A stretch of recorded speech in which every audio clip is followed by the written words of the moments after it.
Max writer.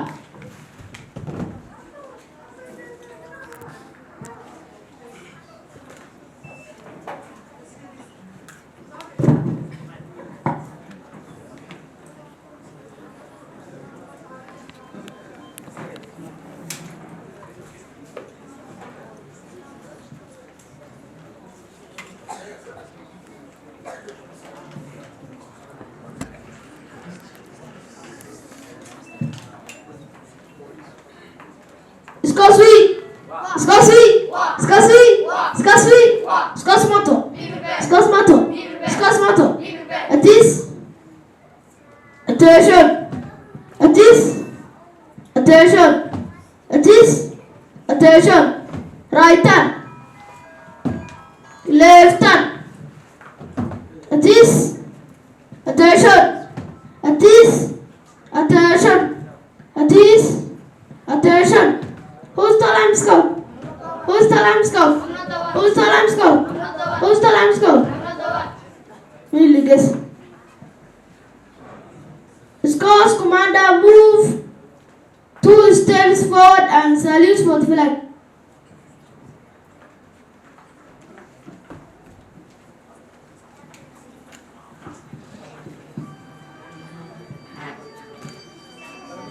Now we are going to sing the national anthem. 1, 2, 3.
Welcome to our school Royal Muslim Academy.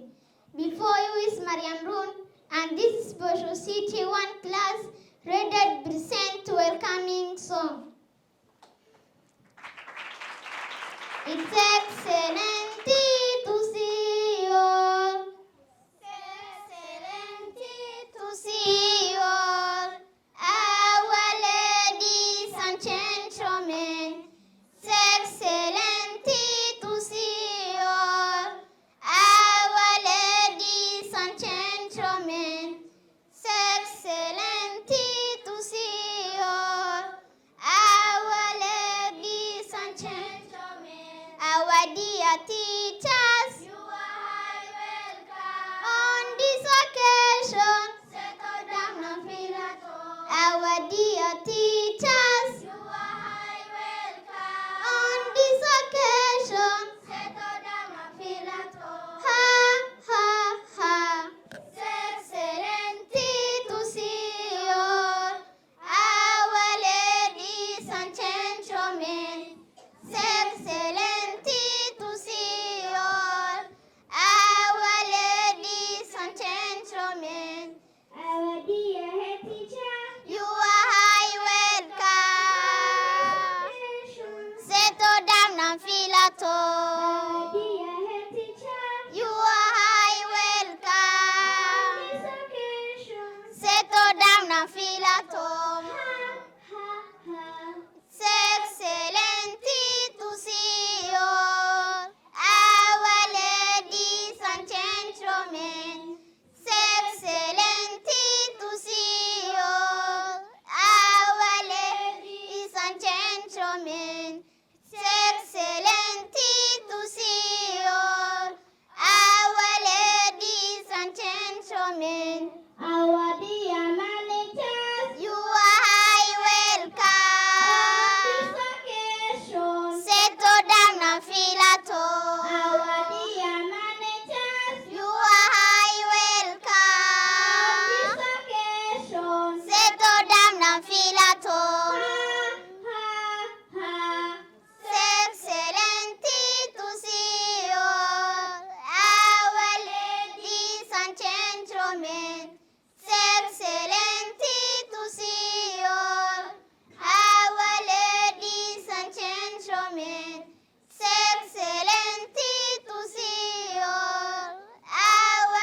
teacher Aisha Abdili.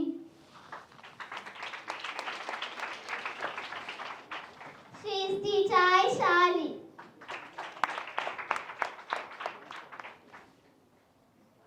She is teacher Zakia Farah. She is teacher Yasir Abdul Nasir. She is teacher Mustafa Umar. He is teacher Abdul Latif Sharif. He is teacher Suhaib Usman.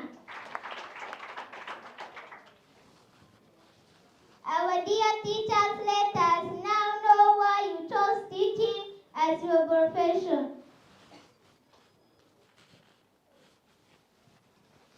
Let us begin with teacher Aisha Abdili.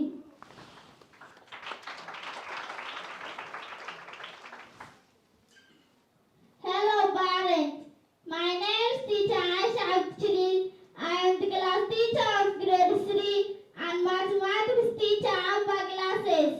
I chose teaching because teachers are foundation of all professions. You are a doctor because of teachers. You are a pilot because of teachers. You are president because of teachers. Let us start with teacher Zakia Farah. Hello parents, my name is teacher Zakia Farah.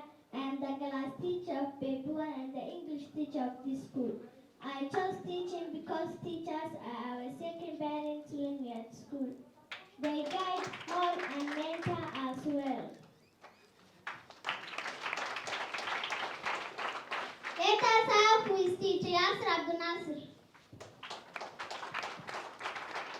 Hello everyone, my name is teacher Yasir Abdul Nasir. I am the class teacher of grade 2 and Quran teacher Royal Muslim Academy. I chose teaching because teachers are our role models when we are at school. They teach us good morals and guide us to be good citizens.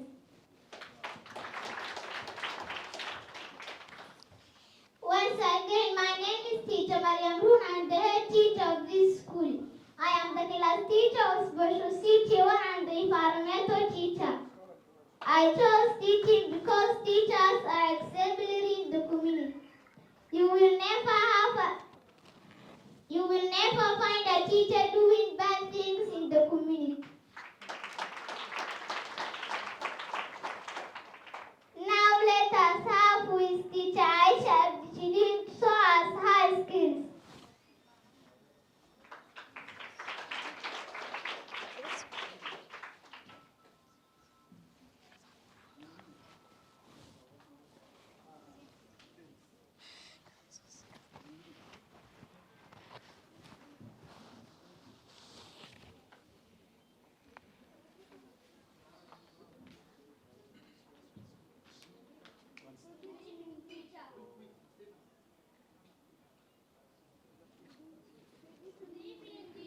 Good evening, students. How are you? We are fine. Are you all fine? Yes, teacher, we are fine. You can enter.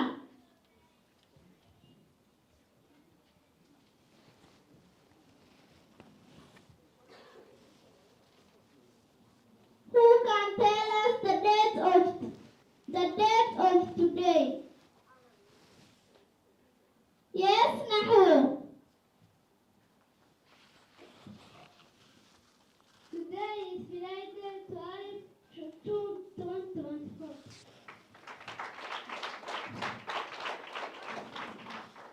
Is she correct? Okay. Yes. Yes, Abdul Latif. Today is Friday, 12 July 2024. Is he correct? Clap for him. Good boy, thank you. Who can tell us what we learned in English yesterday? Yes, Umar. toes. Is he correct? Clap for him. Yes, yes. Opposite of mother, father. Is he correct? Clap for him. What is the opposite of dirty? Yes, نحو. The opposite of dirty is clean. Is she correct? Is she correct? Yes. Clap for her. Good girl, thank you. What is the opposite of smart? Yes, Latif.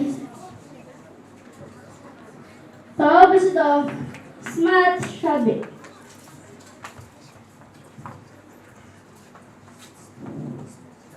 She correct? Clap for him.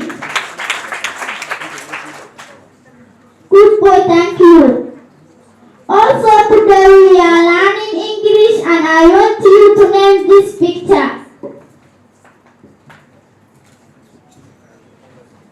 Who can name this picture?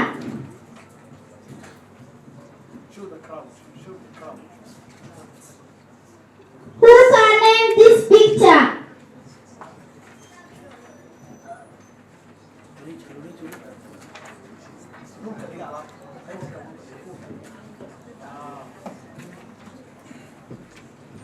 Who can name this picture?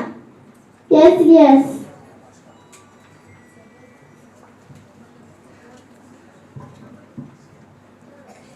This is a bucket.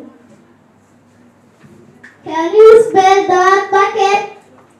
Yes, teacher, I can spell the word bucket. B-U-C-K-E-T. The word is bucket. Is he correct? Clap for him.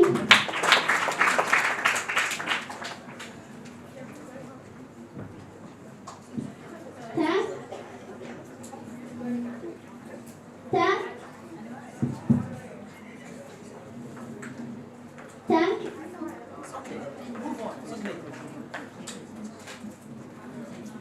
Very good. Good boy, thank you.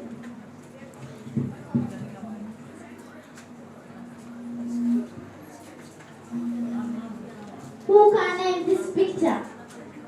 Yes, Umar.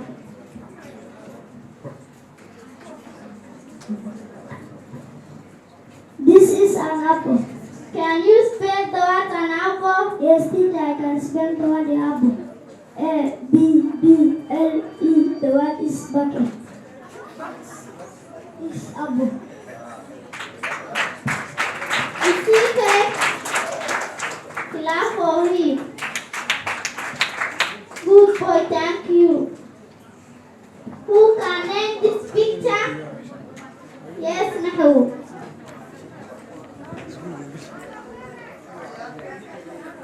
This is Alif.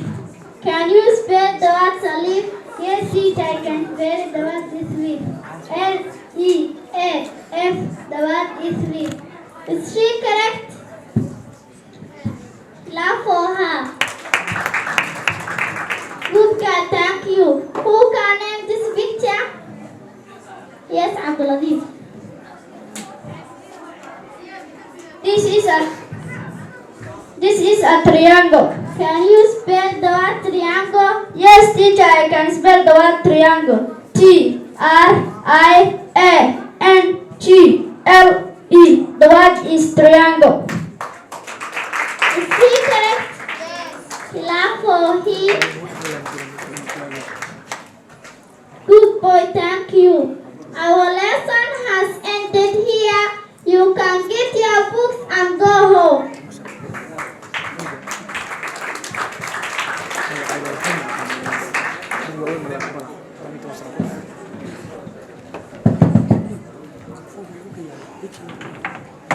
We are the teachers and source of all professions.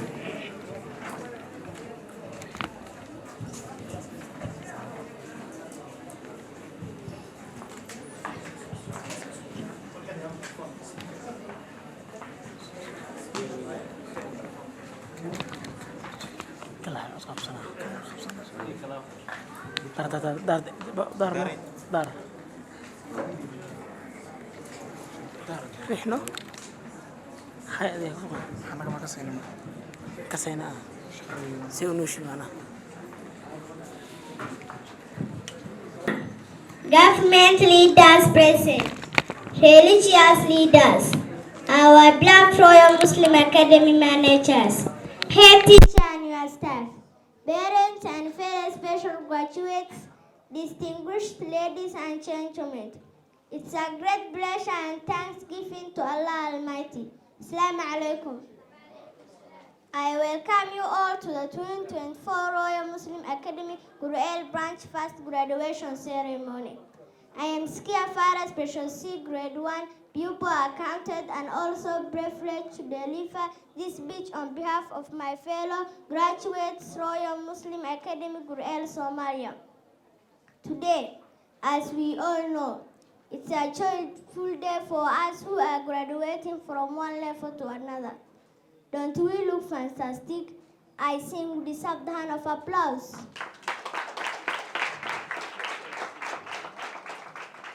Thank you. Dr. Nfinyi Adha said, we worry about what our child will become tomorrow. Yet we forget that he is someone today. As parents and teachers, it's your creative responsibility to guide and mentor the leaders seated here today for tomorrow. And make both say that it's the massive future we have to depend. Our teachers have seen grown, especially in Royal Muslim Academy. They have guided, molded and shaped us to whom we are today. Indeed, developed in us good study habits, moral values, reflects ability, self-discipline and the basic learning skills. We have learned to respect others and take responsibility for our own learning skills. Their roles have been useful and instrumental to our victory story. We can never have Aminat without you. You are wonderful and incredibly special. We have worked very hard to learn more, however. We have prayed very hard and made you friends. Also try to be good friends too. We have remained eager, fig lunch and have grown physically, socially, academically, and spiritually. For this and more, we say thank you. We are grateful to Allah for the management of Royal Muslim Academy. They gave us the wings and which we saw. To our able supportive parents, wait and not enough to express gratitude to you for the role you have played to facilitate this process. To Allah, our Kingmaker, you are forever grateful. Now we are getting towards the great. I once again say thank you to everyone. I remain Skia Farah, Special C Grade 1. God bless you.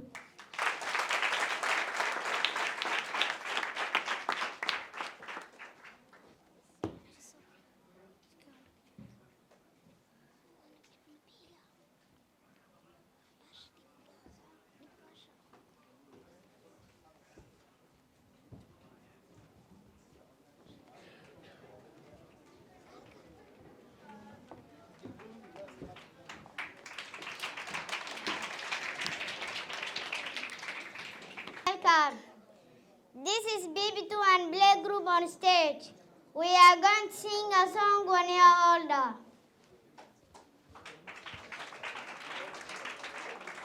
1, 2, 3, go. 1 year older, 1 year wiser, 1 year taller and stronger and brighter. 1 step closer to being the best I can be. Thank you for loving me. 1 year older, 1 year wiser, 1 year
وبركاته.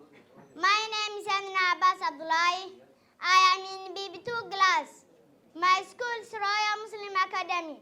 This is an elephant. I am going to spell the word elephant. Sound eh, sound l, sound eh, sound b, sound ha, sound ah, sound n, sound t.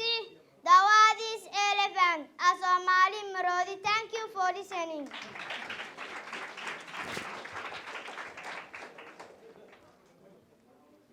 Assalamu alaikum wa rahmatullahi wa barakatuh.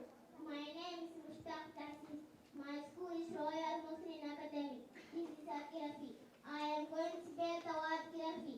Sound g, sound e, sound r, sound ah, sound, sound, sound eh. The word is Kirafi. Asomali Kari. Thank you for listening.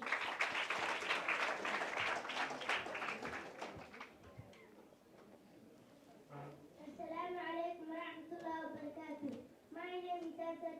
The school is Royal Muslim Academy. This is Ashid. I am going to spell the word sheep. Sound, sound ha, sound eh, sound eh, sound boo. The word is sheep. Asomali. Thank you for listening.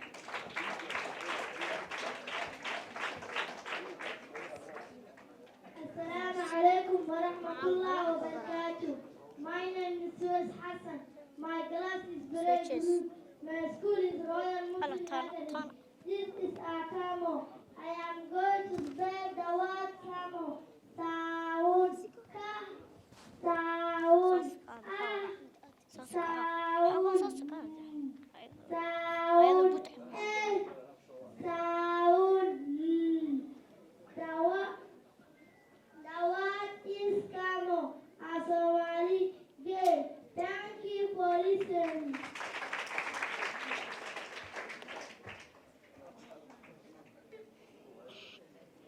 Assalamu alaikum wa rahmatullahi wa barakatuh. My name is Aya Abbas. My school Royal Muslim Academy.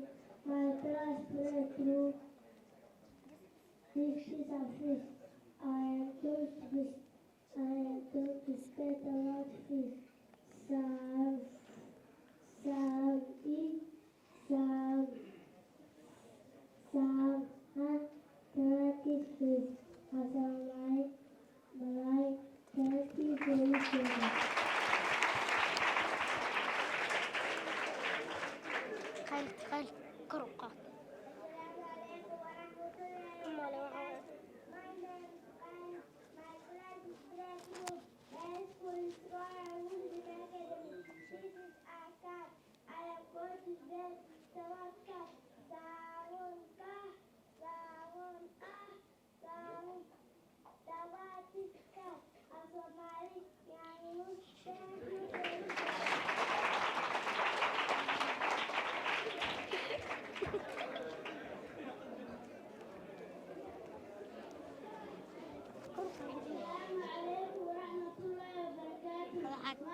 My class is grade 2. My school is Royal Muslim Academy. This is a goat. I am going to spell the word goat. Sound, sound, sound, sound, t. The word is goat. Somali, thank you for listening.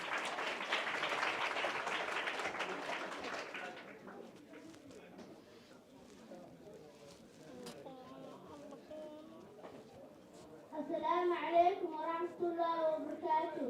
My name is Nasr Umar. My school is Royal Muslim Academy. My class is BB2. This is a tiger. I am going to spell the word tiger. Sound T, sound E, sound U, sound F, sound R. The word is tiger. Somali Shamel. Thank you for listening.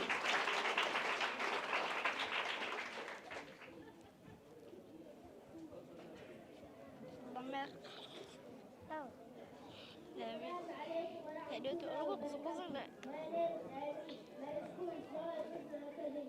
garage is baby too. This is a donkey. I'm going to bed my donkey. Sound D, sound O, sound U, sound K, sound S, sound Y.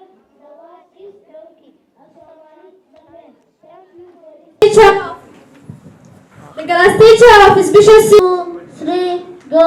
Eyes are watching, ears are listening, lips are closed, hands are still, feet are quiet. Usually you try listening well. Thank you. Sit down. We are going to start our lesson. Can you show me your teeth? We are going to learn how to keep our teeth clean.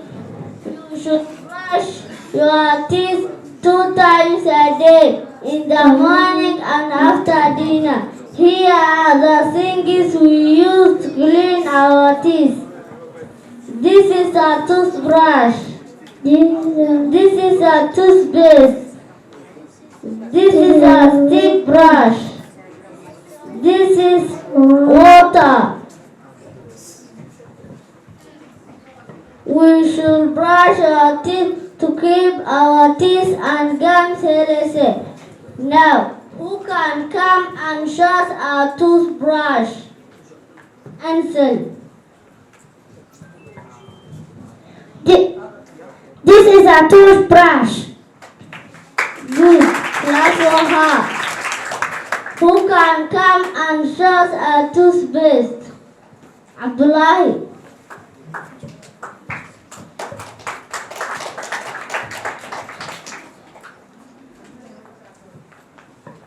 This is a toothpaste. Good. Clap for him.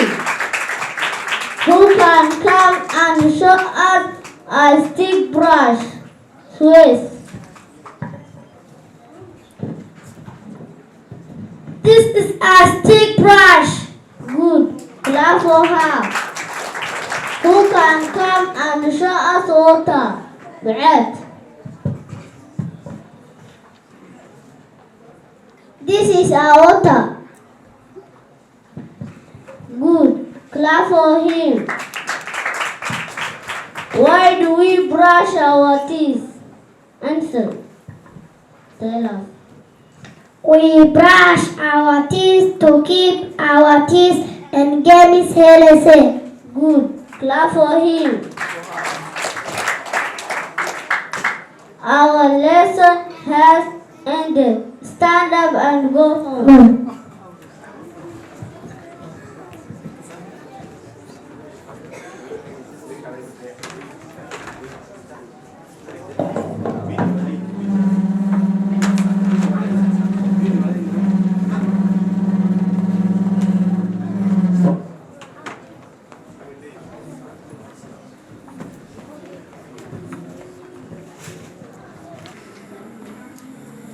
We are starting a poem. 1, 2, 3.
Promoting hatred and conflict is your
Good evening, Asma.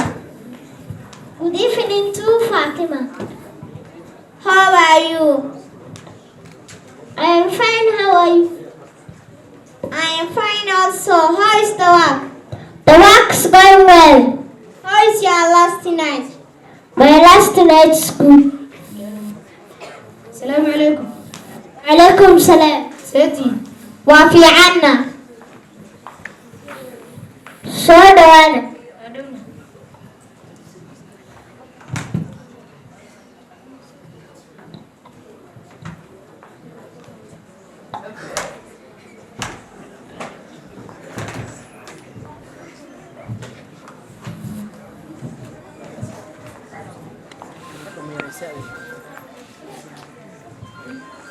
أنا قاعد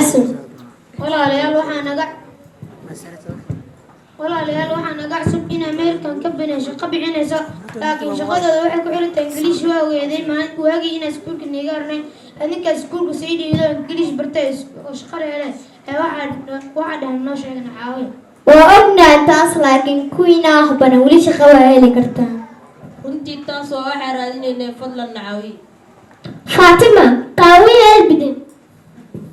Yes, we can help them. How can we help them? We give them one sentence. Which sentence? We too want to find money. We too want to find money. we too want to fight man We too want to find money. We too want to fight man. We too want to find money. We too want to find money. Huh. maxaa laga wadaa labada lacag arabna markaad shaqo mana la siinaa haa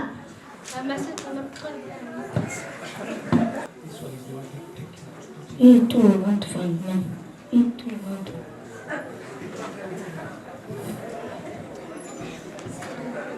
You want to find man. We too want to fight man. Come here. أنا أركب. حقيقة بسعد. mudana arabna shaqaa ka rabna waxaa ka hor inaad liibaan.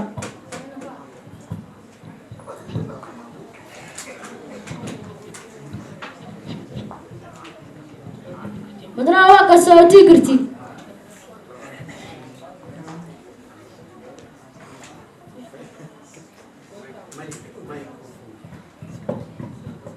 Welcome to American Company. You are sitting, sit down.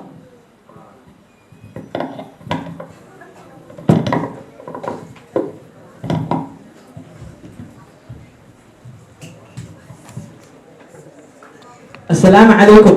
عليكم السلام ورحمة الله وبركاته. We too want to find man. How are you? We do want to fight maths. What do you want? We too want to find man. What do you want? We do want to fight maths. You want to find man? Huh? I found it. Where's my boss? Come here. I don't want this one. Take them out. What happened? I have not understood them. Take them out. Anaga rabtaa shaqo maana siiye. شغل زين.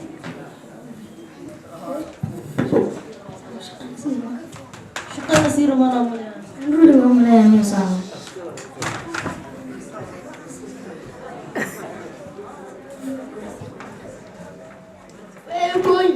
We too want to fight math.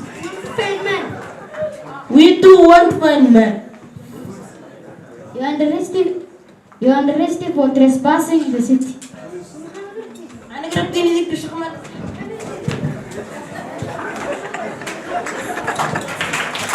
girl who has English skills. Good evening, everyone. My name is Asma Abdifara. I have played as a girl who has English skills.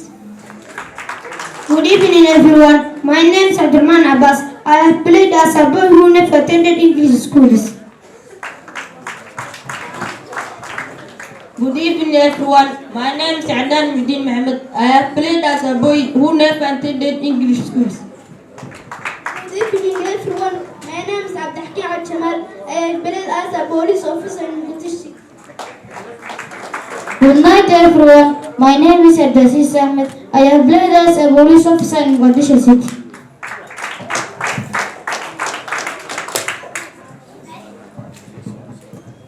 My name is good evening, everyone. My name is Suri Abdi. I have played as secretary guard at the American company in Mogadishu. Good evening, everyone. My name is Suhaib Muddin. I have played as the manager of American company in Mogadishu City. Good evening, everyone. My name is Abdulnatif Ibrahim. I have played as stage organizer.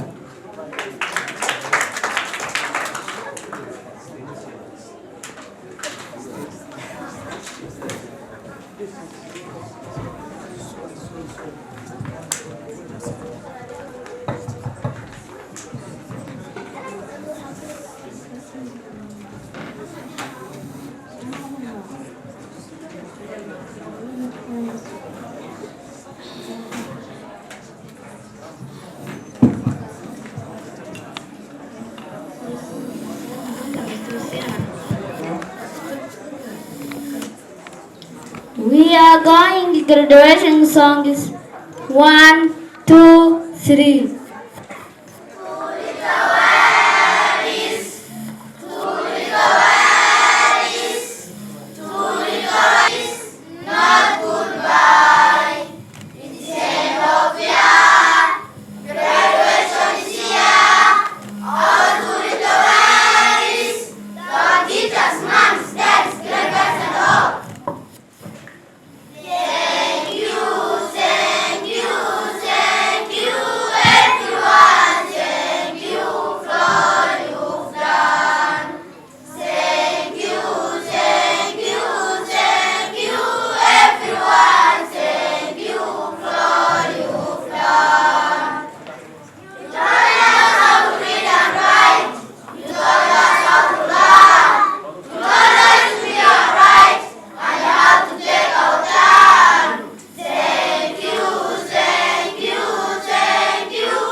Hello, blind parents and guests. We are excited to share our passion with you. This is Special C class. 1, 2, 3, start.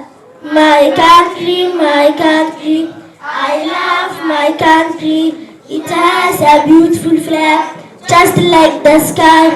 It is blue and white. I love my culture and what we do. It is in my DNA. Our hands are brave and true. We are lined up to celebrate. The future of Somalia depends upon students. And we go for time to start. Wish to wish, the wish, wish to wish. But if you wish the wish with wishes, I want to wish the wish you wish to wish.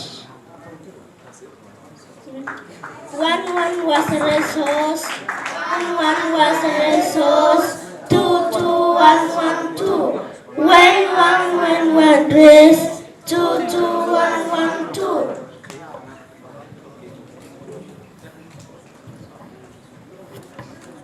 ardaybaanahayo ardaybaanahayo ubixii wadankaanahayo ardaybaanahayo ardaybaanahayo ubixii wadankaanahayo waxaan wardaya dugsiyada waada waxaan wardaya dugsiyada waada inaan aqoon kororsado dalkayga anface inaan aqoon kororsado dalkayga anface dadalkii la yimide allahayow ii gargaar aamin aamin ilaahayow ii gargaar aamin aamin dadalkii la yimide allahayow ii gargaar aamin aamin ilaahayow ii gargaar aamin aamin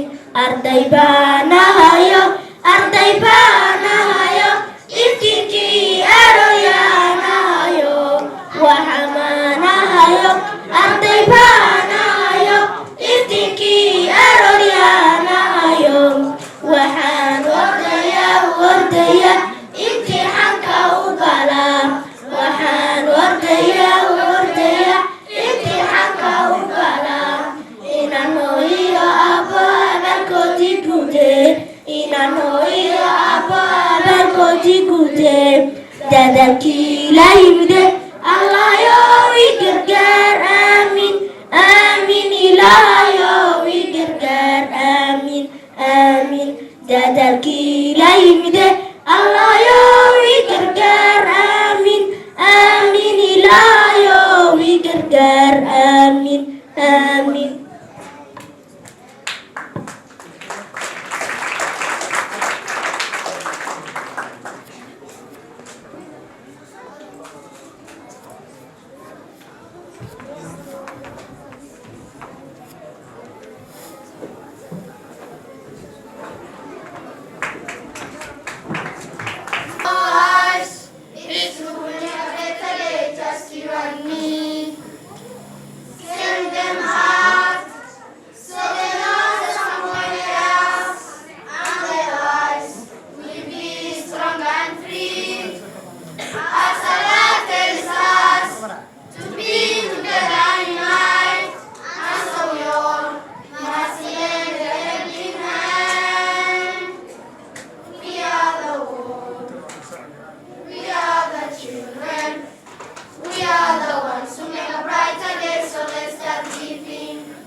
Habari zenu wazazi wetu wapendwa, mbele yenu ni wanafunzi wa Special A, tayari na wimbo wa kushukuru walimu wetu.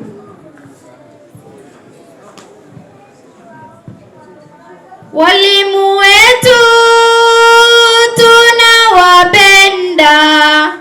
Walimu wetu tunawapenda. Walimu wetu tunawahitaji kwa sababu mmetufunza. Walimu wetu asante sana. Jina langu ni Zakia, mwalimu wangu ni Bawa. Bwana Abdullahi amenifunza tabia nzuri. Mwalimu wangu asante sana. Walimu wetu tunawapenda, walimu wetu tunawahitaji, kwa sababu mumetufunza.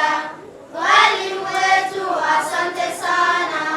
Jina langu ni Abdinajibu, mwalimu wangu ni Bwana Ebani, amenifunza tabia nzuri. Walimu wangu asante sana. Walimu wetu tunawapenda, walimu wetu tunawahitaji, kwa sababu mumetufunza. Walimu wetu asante sana. Jina langu ni Muhammadi, niko katika darasa la 3. Tumesaidiwa kuzungumza. Walimu wetu asante sana. Walimu wetu tunawapenda, walimu wetu tunawahitaji, kwa sababu mumetufunza. Walimu wetu asante sana. Jina langu ni Amina, mwalimu wangu ni Bwana Henry, amenifunza kuandika vizuri. Mwalimu wangu asante sana. Walimu wetu tunawapenda, walimu wetu tunawahitaji, kwa sababu mumetufunza. Walimu wetu asante sana. Jina langu ni Ahmadi, mwalimu wangu ni Biti Promisi, amenifunza kusoma vizuri. Walimu wangu asante sana. Walimu wetu tunawapenda, walimu wetu tunawahitaji, kwa sababu mumetufunza. Walimu wetu asante sana. Jina langu ni Muhammadi, walimu wangu ni Bwana Abdurshidi, amenifunza kusoma Qurani. Walimu wangu asante sana. Walimu wetu tunawapenda, walimu wetu tunawahitaji, kwa sababu Tufunza. Walimu wetu asante sana. Jina langu ni Muhaima, mwalimu wangu ni Binti Begi, amenifunza kuchora vizuri. Walimu wangu asante sana. walimu wetu Nawapenda. walimu wetu tunawahitaji, kwa sababu mumetufunza. Walimu wetu asante sana. Walimu wetu tunawapenda, walimu wetu tunawahitaji, kwa sababu mumetufunza. Walimu wetu asante sana.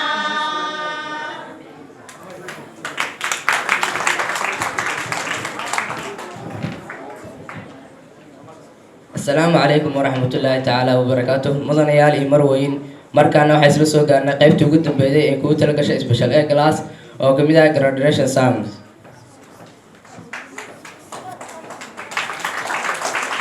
1 2 3 start. سوف نبقى هنا كي يزول الألم، سوف نحيا هنا، سوف يحلو النغم. ما طوام الإنسان وتصام إمدا، قلبي غيره يرو أنكتا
qof walba oo meeshaan fadhiya waxaan ku salaamayaa magaca iyo meeqaamka uu ku fadhiyo waxaan ku salaamayaa salaamta islaamka assalaamu calaykum waraxmatullaahi tacaala wabarakaatuhu magacaygu waa Cabdullaahi Cabdi Maxamed ugu horeyn waan idinkaga mahad celinaynaa kasoo qaybgalka xafladda aad kasoo qayb gasheen iyo inaad soo ajiibteen casuumaadii aan idin fidinay marti sharafkiina iyo waalidkiinaba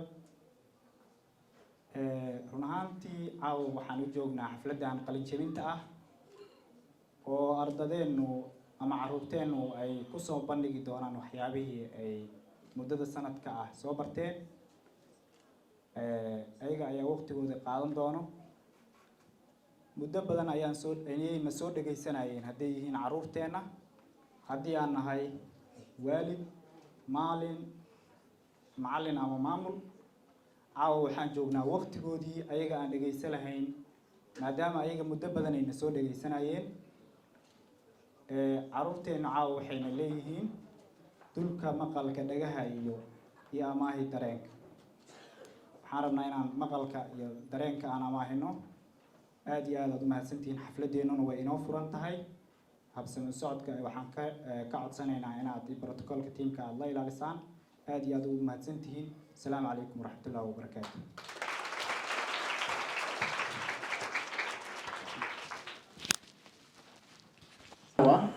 in kula dabaaldegay sanad guuradii koowaad ee kasoo wareegatay aasaaska xarunta degmada Gurceel ee iskuulka Royal Muslim Academy sidaad caawa halkan ka daawateen waxaad aragteen ardaydii nala joogtay muddada halka sano ahayd waxyaabihii ay faa'iideysteen qaybo kamid ah ee halkan ku soo bandhigeen laga yaabee dadka qaar inaysan fahminin waxyaabaha ay ka hadlayeen laakiin hal qodob oo aad muhiim u ah waxaa jira qof walba uu fahmi karo oo ilmaha soo bandhigayeen maanta qodobkaas waxaa waaye in arday da'diisu 10 sano ka yar tahay iyo qaar 10 sano jiryaal ah inay halkan inta soo istaagaan bulshada intaan la eg ee ka hor hadlaan intaas ayaa waxa ay tahay wax aan sahlanayn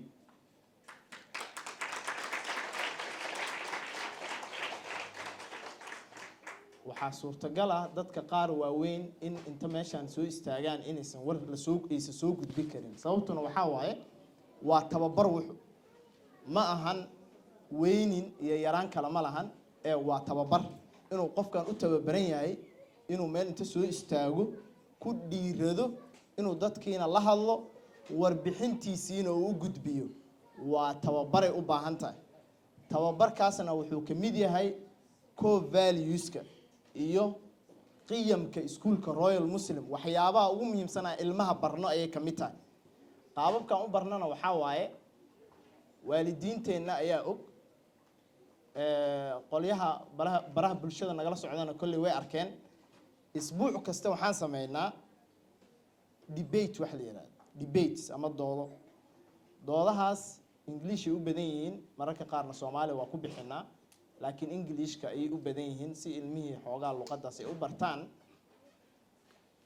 maalin walba oo isniina debate galaan marka ardada kale oo dhan la soo fariisina kadibna ardada hortooda ay ku doodayaan marka ardaygii markuu sidaas ku barbaaro waxa u fududaanee bulsho kasto la hor keeno inuu la hadli karo warbixintiisana u gudbin karo waana waxyaabaha asaasiga qofka aqoon-yahanka ama qofka wax bartay sidoo rabo wax u barto haddii uusan wixii uu bartay gudbin karinin wixii gudihiisa ku jiraya waxaa la rabaa marka wixii aad baratay waa inaad bulshada u gudbin kartaa hadday badan tahay hadday yartaaba weliba dadka leaderska ama hogaamiyaasha waxaa lagama maarmaana inay leeyihiin public speaking leeyihiin waa lagama maarmaan public speakingna nidaam iyo waxyaabo iyo geesinimo iyo karti iyo wuxuu u baahan yahay inkastoo annagu waa reer galmudug aan nahay waxaasna looma diraa u maleynaya nin walbo naga mida microphone-ku waa qabsan karaa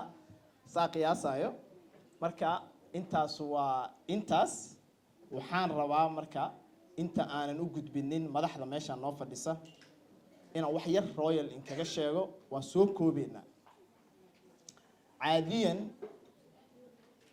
iskuulka royal marka uu qabanayo xafladaha ilmaha siinaa anaga stageka ilmaha iska leh waxyaalaha iskuulaadka uga duwanahay jaamacadaha waay ilmaha noo qudbeeya ilmaha hadla kadib halka qof oo markaas muhiimka noo ama labada qof saddexda qof oo jooga ayaan mikrofoonka siinaa waa abaal marinaa waana ku kala yaacnaa sidaasay anagu arrimeen u samaysan yihiin halka iskuulaadka kale iyo jaamacadaha kale khudbad lagu bilaabo khudbadna lagu dhammeeyo oo meeshii dhammaa dadka guestiska ay la wareegaan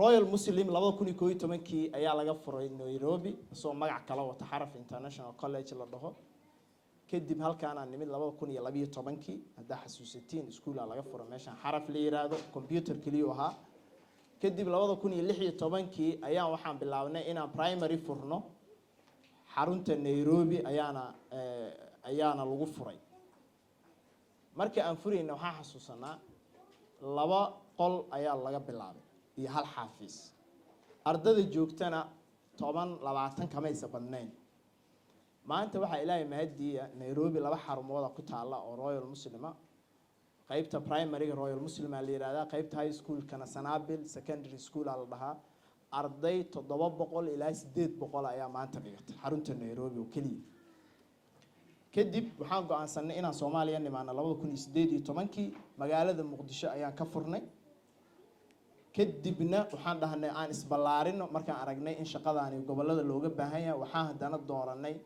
inaan nimaano galmudug gaar ahaan Gurceel mar kale 2012kiina waan nimid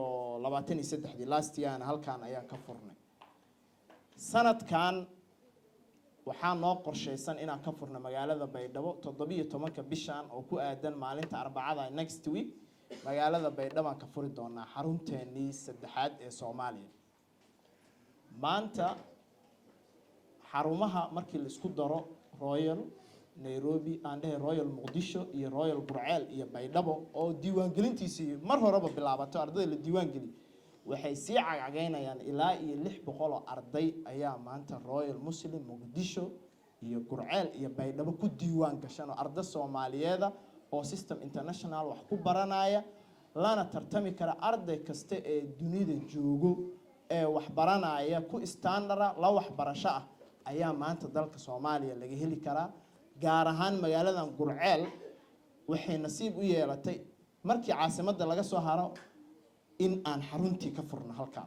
marka reer Gurceel si gooniya ayaan saaxiibo u nahay waan rajaynaynaa inuu iskuulkaani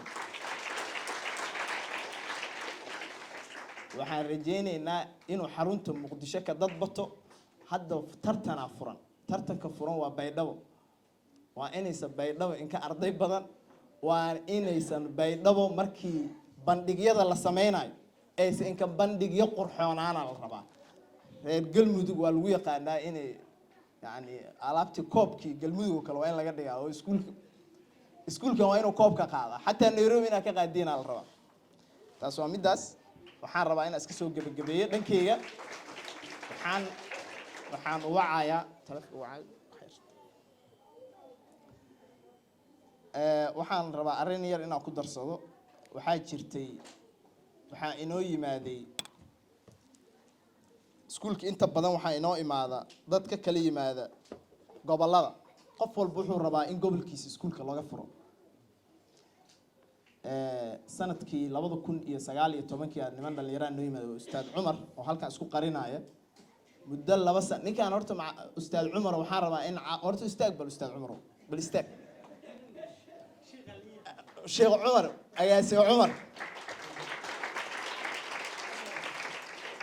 ninkan 2 sano muddo ku dhow ayuu wuxuu u ololeynayay iskuulkan in meeshan laga furo Gurceel 2 sano macnaheedu hadduu qof madaalaad jiro oo reer Gurceel waa horta agaasi Cumar muddo 2 sano naga daba socda aakhirkiina waana keenay soo najiida halkaan keenay dhuuso mareeb iyo Garoowe iyo Baydhabo waa codsanayeen markaas Gurceel ay ku guuleysatay waana asaga commitmentigiisa ninkan asad waaye waa nin muhiim magaalada muhiim u yahay ay laga warqaba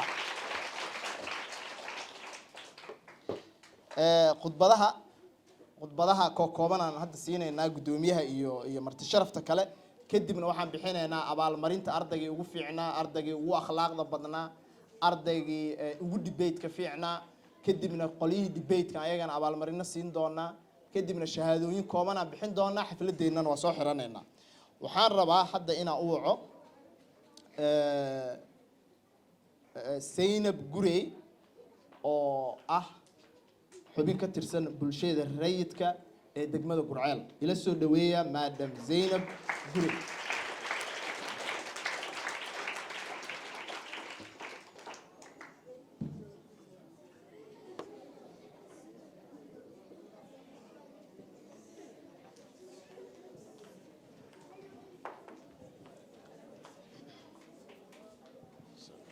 kasoo baxay kuleejada asalkayga ciyaal kuleejaalaan ahay markaan kuleej arko iyo qof boodhi ku xareysan oo waalidka la joogin waa qayrooda si kala noqdaa wixii aan soo maraan oga iyo habkaan wax ku soo bartayaan oga waxa waaye qofka maxaa la yiraahdaa kuleejada wax ku soo bartaa waxa ka soo baxa qof faniinaya oo hard worker ah ka soo baxa oo aan waxba u jixinjixaynin wax kasta oo ka hor yimaada qaabilaya ka soo baxa runtii markaan meeshaan imaanayana 2001 imid 24 sanaan joogaa Gurceel iyo Dhuusamareeb iyo inta ka dhaxaysa Martabaan dadka aan malaynaa kulay reer Martabaan ilaa Dhuusamareeb waa laga yaqaanaa hadda waxaan u shaqeeyaa waxaan ahay sarkaal FAO ah oo faawan u shaqeeyaa qayb nutrition-ka ka shaqeeyaa maxaa la yiraahdaa iyo xogta daatada maxaa la yiraahdaa food security iyo nutrition-ka bulshada rayidkaana waa kamid ah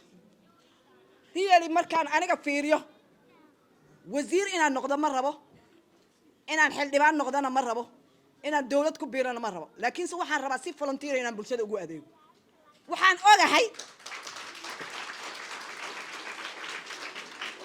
waxaan ogahay aniga waalidaan ahay lacagta aan ilmahayga ku bixiyaan oga sababtoo ah aniga wax lacag layguma bixin 2 sano 3 sano anoo jira kuleej laygu tuuray 17 sano aan waxaan ka soo baxay anoo top level ah oo secondary ka baxay heer caafimaad jooga markii aan fiiriyo waalidka dhibaatada oo maraayo sida oo ugu dadaalaya ilmaha soo dalkii dhamaayaba agoon ah dalkii dhamaay ayaa agoon waxaas aad arkaysiin oo quruxda badan leh oo maxaa la yiraahdaa lacag baa ka dhigtay qarashaa ka dhigay ma iskama imaaneen waxa shaqeynaya oo maxaa la yiraahdaa hore u wadaaya oo dhaqaajinaya waa qarash waay dawlad lama arka dalka waxbarashada ku bixinaysa lacag la'aan hadda yaraba macallimiin iyo wax la soo naadinayo rooba dii rabaan u malayna oo waxba imaan doona u malayna korba dalku waa isbedeli doona waxa laga yaabaa in jiilashaan markay soo baxaan in dalku isbedelo oo dalku hore u socdo oo waxbarashadu hore u socoto marka waxaan dhihi lahay waalidkuna waa dadaalaan macallimiintuna ha dadaalaan ilmahana af Soomaaliga iyo culture-ka hala baro af Soomaaliga iyo culture-ka Soomaaliga wuu nooga muhiimsan yahay midka bariga Afrika kaasaan horta priority-ga saarayna waa in af Soomaaliga anigu oo yahay aftahan afkiisa afka Soomaaliga hodan ku ah waa inuu yahay oo si kasta ugu jawaabay marka u fiirsada dadka diaspora naga aaday anuga ku barbaaray dibadda ama Kenya ha ahaato sujuu aan dhaxna Soomaa ama Kenya ha ahaato ama wadan kale ha ahaado ama maxaa la yiraahdaa Yurub ha ahaado af Soomaaliga ma yaqaan yaa ka fiican ninka luqadda Ingiriiska bartay laakiin af Soomaaliga hodanka ku ah oo asagoo geeleeya ka taga beeshaan ninkaasa dalka naga anfacay waxna nabna barika kaasa waxna barika kaasa noo istaagi kara oo waxna bari kara laakiin se ninka luqadii ka luntay lahjadii ka luntay maxaa la yiraahdaa culture-ki ka lumay waxba nama bari karo ilmaha nagana wax ma bari karo ilmaha naga waxaan u baahanahay dalka naga luqadda hadaan dayacno dalka waa nalka qaadana luqadda nada hadaan yacno waxa isku naqaano waa Soomaaliga afka Soomaaliga waa in afka Soomaaliga la hormariyaa waa in loo dhigaa gabayadii naloo dhigi jiray kofi oo adaa jiitay dunida waxay ku jirtay dugsiga sare gabayada Soomaaliga waa in loo dhigaa waxbarashada lagu daro luqadda Soomaaliga waana idin salaam alaykum عليكم السلام maama Siinab aad u mahadsan tahay waa runtii waxyaabaha annaga aan ilaalino waxaa ka mid ah culture-ka iyo waxyaabaha asaasiyaadka arrimahaas waxyaabaha aad ugu dadaalno waaye midda kale maalin shalay xaflad waxaa jirtay oo Muqdisho aan ku qabanayna xafladii lagu xirayo iskuulka marka xildhibaanadu waa nagala soo qayb galay waxaa jirtay marka hay-adda qaxootiga galmudug waxaan u maleeyahay dad badan la ogeynaa ku jira waxaana la jooga wasiir ku-xigeen hore wasaaradda maaliyadda galmudug ahaa wasiir Alif waxaana la jooga madax badan oo degmada ka socota oo xogeyaal isugu jira dhammaantiin waa idin salaamayaa maadaama ustaad Yuusuf oo xogaa meesha ku dhuumanayay soo bixiyay iskuulkan Royal Muslim muddo aniga ciyaala ii jooga group kasta oo sameynayay presentation team aan ku lahaa oo kooxan kula igu jirtay ciyaalkaas waxaan ka fakiray waa inaan raro oo Kenya geeyo Kenyan tagay waxa ii soo baxday inay dhaqan ahaan bedel maayaan waa tagay Uganda waan tagay waa fiiriyay waxa ii soo baxday cunugan wuxuu la fadhiyaa cunug Ugandais ah ama Kenyan ah tusaale Royal hadda xogaa ka duwan yahay marka waxa jirto teknoolajiyada maanta aan haysano mobilkan ilmaha midoo ku haya dadka waalidka uma oga mobile internet loogu xiray jinni iyo insi waana ka farsamo badan yahay ilmaha hooyo ka telefoonka ka xirto Soomaaliya arag ee war ii furleedo cunugu markuu yar yahay teknoolajiyada uu ka shaqay ogi saasoo kale wax walba waa halaabeen waxaan arkay oo practical aan u arkay inta research ka waday qamri fartidaas la eg oo bac ku sajalan cunuga yarka oo kale wuu wataa inta goosto cabaa macna saaxiibkii la fadhiyo maxuu ku sameeynaa mar oo adigu halka ka kacay dhadhamiyo leeyahay baadiya tahay hadda magaalada soo gashay waa qasab marka waxa ii soo baxday cultural ama dhaqan ahaan inaan control karin saasaan Ustaad Yuusuf iyo Ustaad Gacayte iyo baaqa 2 sano aan ku soo laalaabanayo xaruntooda Muqdisho aan lahanayo gabayo badan iyo wax badan waan dhex mareen iyo erayo badan hadda ku celi maayo laakiin finally July 2023 ayaan ku guuleysanay in la isku keeno dadaal dheer iyo dad badan oo wacyi geliyo guryahooda dad ugu tagay aniga shakhsiyan saan uga dhaadhicin iskuulka ilmaha keenan waayo iskuulku inuu meesha fiiri waxa soo dalbanaya 10 magaalo arday haystaan iskuulkuna wuxuu joogi karaa meeshii uuna istabari karo dakhliina soo saari karo ilaa meesha qarash ku socdo macallimiinta joogta waxa u maleynaa Ustaad Cabdullaahi iyo macallinka Quraanka iyo diiniga baramaahana inta kale waa macallimiin shisheeya Ugandais iyo isugu jira Kenyan iyo Burundis iyo macallimiin dibadda laga keeno qarash badan ku baxay si macallimiintaas ay isu waafajiyaan aqoonta ardaygan horta wuxuu galayaa Ustaad Yuusufna waa sheegay systemka imiska Kenya dawladda Soomaaliya imis ay leedahay soo education management system imiska Soomaaliya ardadan kuma jiraan imiska Kenya ku jiraan ardayga Kenyanka iyo iyagu isku imtixaan galaya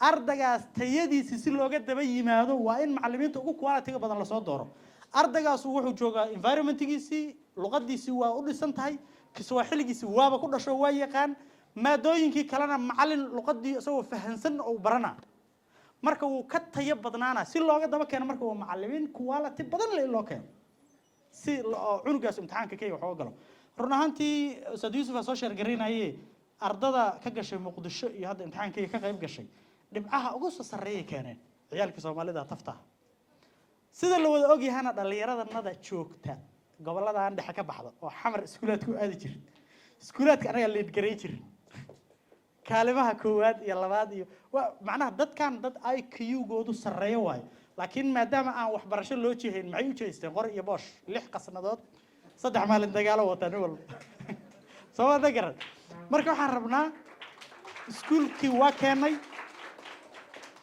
Ustaad Yuusuf iyo Ustaad Gacayte anagu waa isku muruxnay reer Gurcaalo waa idin keenay halkaan keenay waa idin sheego xataa inaan guryaha ugu tago ragga madaxda ah iraahdo war ilmaha keensadan ka shaqeeyo xataa alxamdulillah waa lagu guuleystay wuu fadhiistay hal sano ka bacdi natiijadiisi caawa aragtaan iskuulka in gurceel la igula celiyaan in ka rabo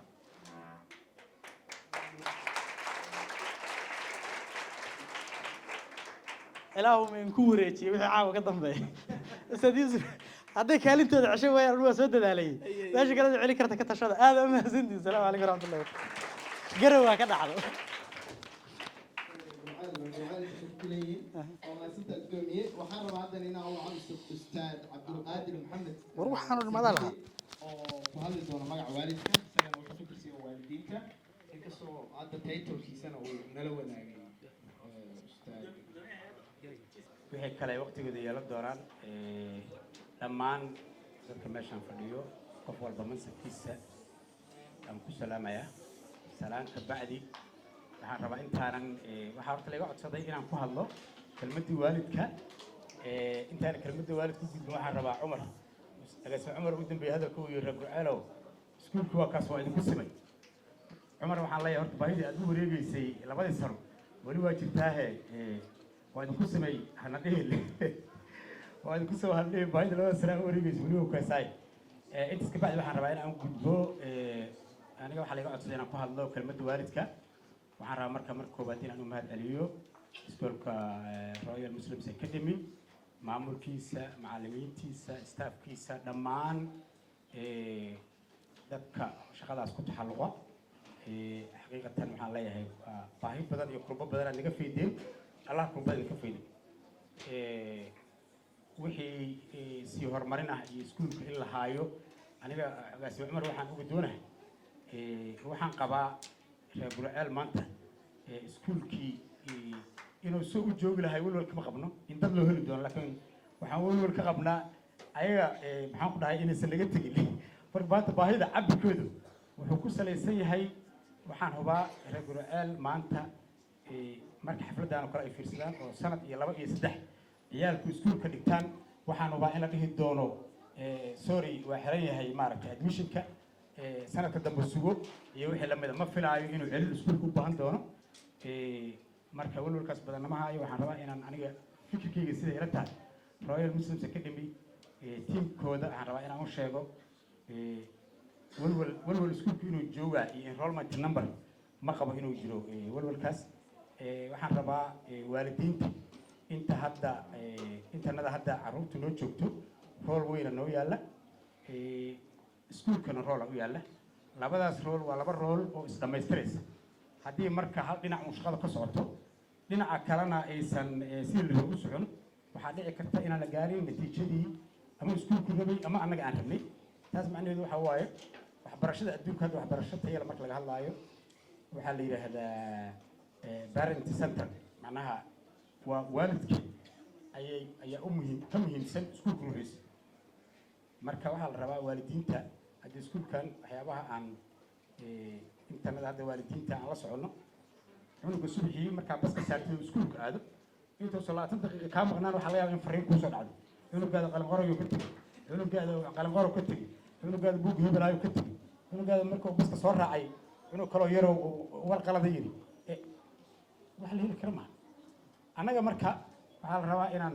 intaas ka faa'iidaysano wixii waxaa laga yaabaa in naloo yeero la yidhaahdo haye cunugaada saan oo mara riboodna la siiyo intaan maadadaan saan ugu liitaa dhaqankiisa saan waaye kan waaye marka waxaan laga rabaa annagana inaan ku support garayno macallinka iyo tiimka iskuulka ka shaqeynaya inaan ku support garayno wixii culays ay noo soo gudbiyaan inaan guriga ku saxno tusaale ahaan ardaya iskuulka soo report gareeyey inama akhlaaqdiisa wax iska bedeleen ama ayaanta dambe natiijadii uu keeni jiray uusan keenin ama uu sii waxyeen markii waalidoo inta lagu yeero aad iskuulka tagto oo reportkaas lagu siiyo wax ugu muhiimsan oo la rabo inaad focus garayso waa inaad qaladkaas guriga ku saxdo haddii laakiin reportka soo noqdo dee natiijo lama gaarayo marka iskuulkan waxyaabaha oo hadda aan dee anaga hadda ciyaalkayga markii iskuulkan keenayo iskuullo kala dhiganayo iskuullada kale waxyaabaha ugu duwan yahay qof kasta waalid oo annaga naga mid a hadda oo og yahay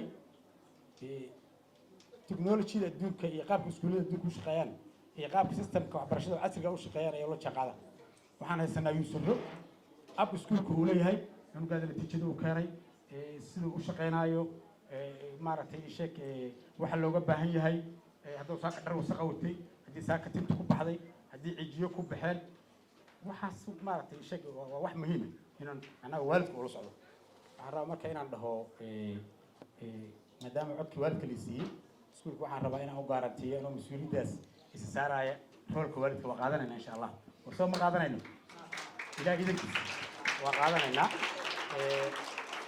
hana ka welwelinina in rool matala waayo soomaalidu waxay dhahaan tiimka naga hadda galmudug degna gaar ahaan tiimkan magaalooyinka dhuusamareeb gocaal jira waxay dhahaan cimaamada loo batiyaa marka la rabo in meel loo wado ama information la siiya ama isbeddel loo sheego waxaan isleeyahay marka cimaamaddii waa nagu sinteen inta kale oo maqana waa imaan doonaa marka ha ka welwelinina in dad la waayo waxaan rabaa in aan mahad celiyo agaasiim cumar xaqiiqatan dee waa uun advocacyga uu sameeyey meeshaan iyo xiriirka iskuulka iyo juhdiga uu ku bixiyey waa ku mahadsan yahay maaragtay waxaan kaloo rabaa mar kale inaan mahad celiyo macallimiinta waxaan gaar rabaa inaan ugu mahad celiyo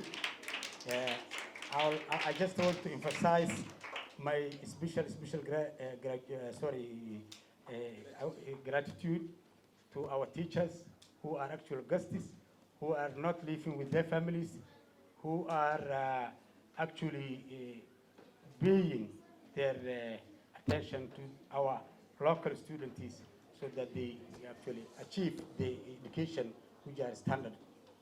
waxaan ognahay macallimiin oo martiya noo joogta macallimiintaas way ka macnaha qofka Soomaaliga waddanka jooga ku culays badan yahay aniga waddan ajnabi macallin kama noqon laakiin arday ka noqon marka waddan kaad aadan joogin ama hostel ku jirto ama jaamacad ku jirto waxa mar walba ardayga kala dhiganayo waa ka culays badan marka waan qiyaasi karaa qofka macallinka oo dee gurigaas ku xareysan oo culays ka haysta iyo inkastoo dee macallimiintu isku wada xuquuq yihiin oo qof walba u mahad celinayno laakiin waxaan rabnaa inaan si gooni ugu mahad celino dadkaas martida noo ah oo dee ciyaalkanagii maanta ku ceel wax ku baraay oo laga yaabo inay ka yimaadeen waddan kale oo dheer I just want to thank you and every teacher in this school and also the management and for those who actually had the commitment to cause Royal Muslims Academy to come to Bur'al and function. waxaan mar kale u mahad celinaa dhammaan waalidiinta haddaan magaciina si qalada u matelna raali ahaada wasalaamu calaykum waraxmatullahi wabarakaatu aad u mahadsan yahay wasalaatu wasalaamu calaa rasuulillaahi sala allahu alayhi wasalam qof kasta magaciisa iyo masabkiisa iyo maqaamkiisa iyo taatilkiisa iyo meeshu fadhiyaan ku salaam assalaamu calaykum waraxmatullaahi tacaala wabarakaatu bacda salaam ilaahay subxaanahu watacaala ayaa mahad iska leh suuka ayaa keenay hoolkan quruxda badan marka labaad waxaan u mahad celinayaa Royal Muslim maamul iyo madax iyo staff intaba waxaa farxad ii ah xaqiiqdii caawa inaan qayb ka noqdo dadka ka soo qayb galay xalfadan quruxda badan ma ihi mas-uul ka soo qayb gala keliya xalfadda waxaan ahay aabe ama waalid ama ka mid ah waalidiinta meeshaan ilmahooda dhigtaan aadan ugu faraxsanahay inaan joogo qalinjabintii ama gunaanadkii ardaydii sanadka soo qaadatay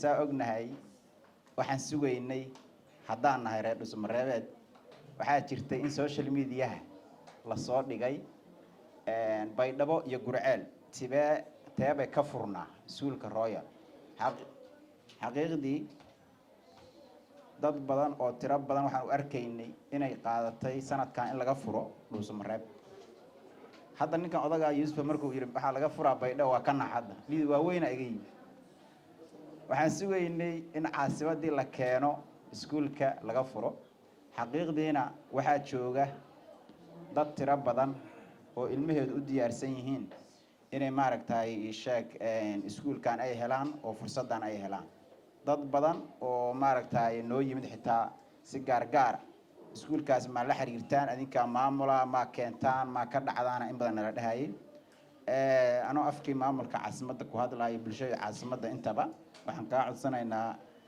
yuusuf iyo gacayte inaad haddaad baydhabo naga hormarideen baydhaba dee waa magaalo soomaaliyeed diidi mayne inaad nagu xijidaan haddii ilaahay oadna magaalo kale naga hormarin codsigaas dee inaad qaadaanaan rajayha waxaan rabaa inuu mahad celiyo royal muslim xaqiiqdii sidoo ka hadlaba ustaadku intaan aragnay qofka public speech wax la yidhaaha jira aaduna muhiim u yahay dee bulsho intaan la eg wiil yar ama gabar yar oo 10 sano 7 sano amaba ka yar ee 5 sano jira inta soo hor istaago wixii lagu soo baray iskuulka inuu sheego oo intaan ka hor sheego oo safagaar ka yaxnay waxa la yiraahdo uusan lahayn oo uusan naxayn oo dhayn ama uusan hoos fiirinayn ayadaa waxay tahay wax weyn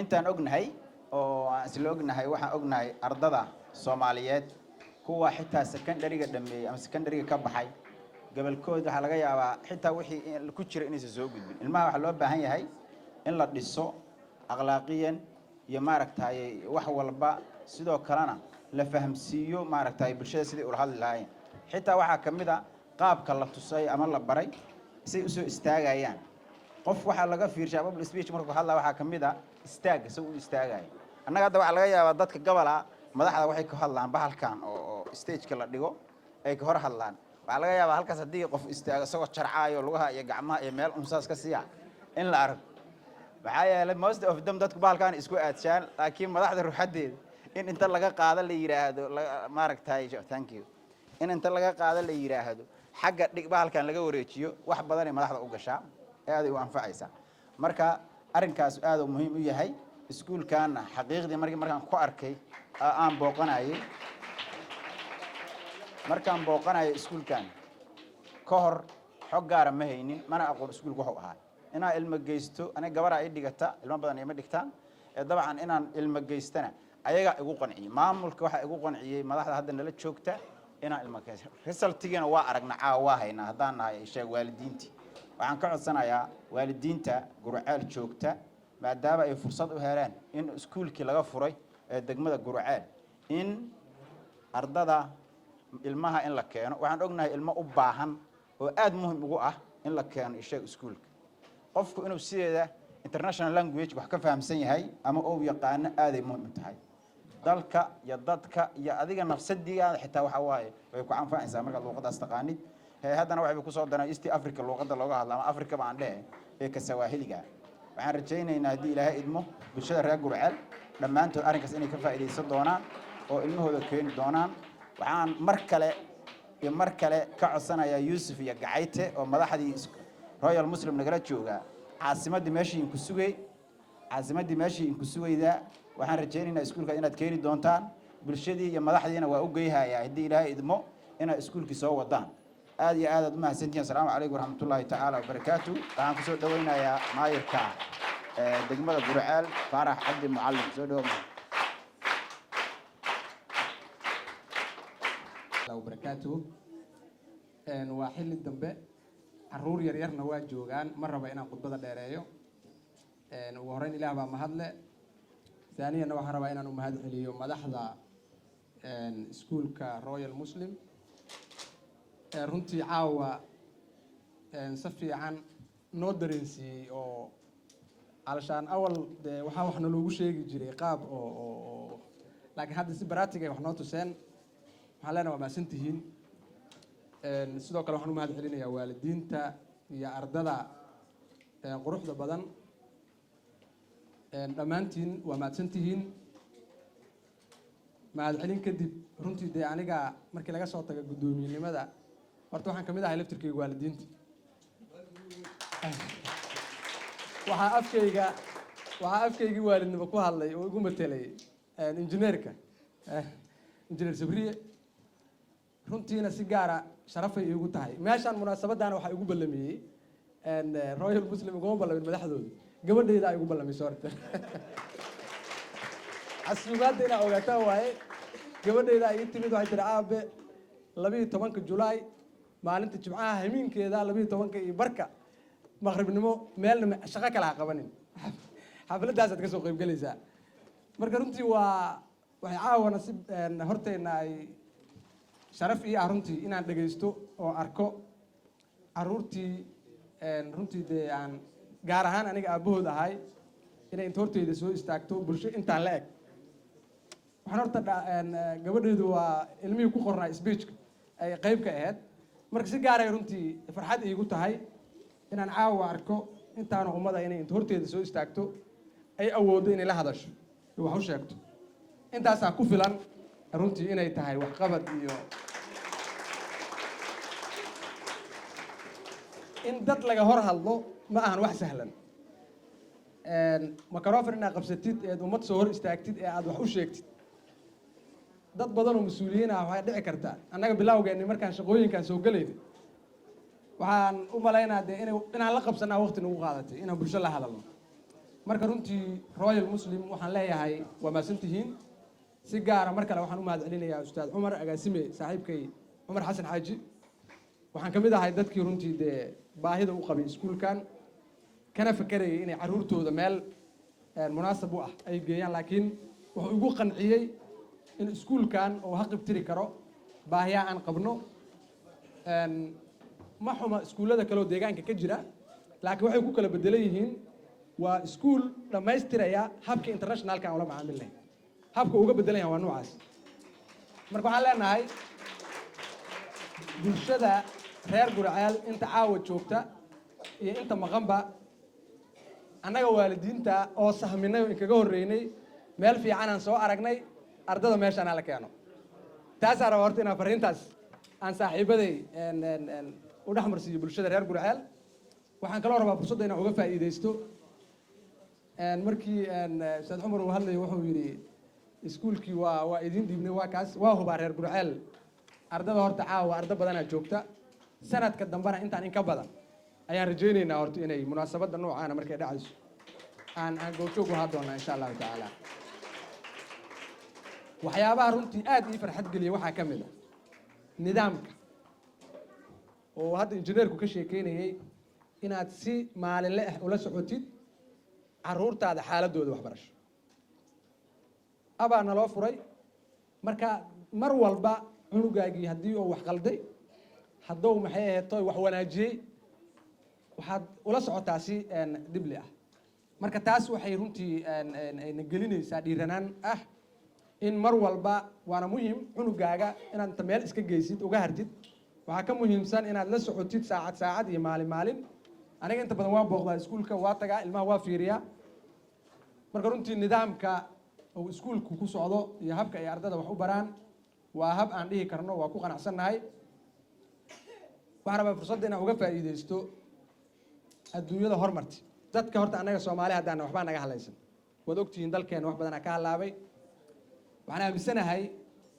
waxaa lagu hagaajin karaa dalkan inaan ubaxa yaryarka ay caruurta inaan soo dhisno aqoontooda in la jeclaysiiyo dalkooda oo jeclaysiga iyo wanaagga uu leeyahay dal hadday annaga dadkeena dad waaweyn ah waxaan ku kornay xumaanta baan ku dhex dhalanay ku dhex kornay waa la qabsanay kuwa naga waaweynna kuwii xumaanta sameeyay u badan yihiinba levelka Ustaad Shariif iyo ragga leh waa levelkii waxa leeyay u badan yihiin marka waxaan u baahannahay tiimkii waxa leeyay iyo tiimkii waxa halaysan la qabsaday jiil aan ahayn aan u baahannahay in la sameeyo dunida horumartana saasi u fakaraan markaad aragtid dalalka horumaray sida wax macnaha horta dee dawlad ama shakhsi ama mas'uul wax ma qaban karo waxa wax iska leh oo wax qaban karaay waa dadka marka waxaan u baahannahay oon caawa anoo ka faa'iideysanaya ardadan Royal Muslim fariintaasna aan rajaynayo inay iskuullada kalena gaari doonto in ardada la baro wadaniyadda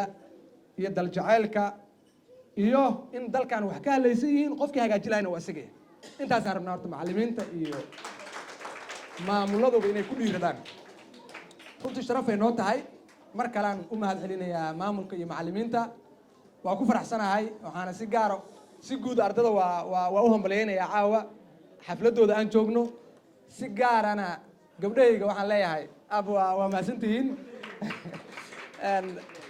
waana runtii waana dhammaantiin caruurtu waa caruurteeni si guud si gaarana dee waa saan sheegay aabanimadii waa midaas marka aad waa mahadsantihiin ustaad waa dhimay asalaamu calaykum waraxmatullahi tacaala wabarakaatu gudoomiyaha waxaan ka codsanayaa inuu noo joogo sidoo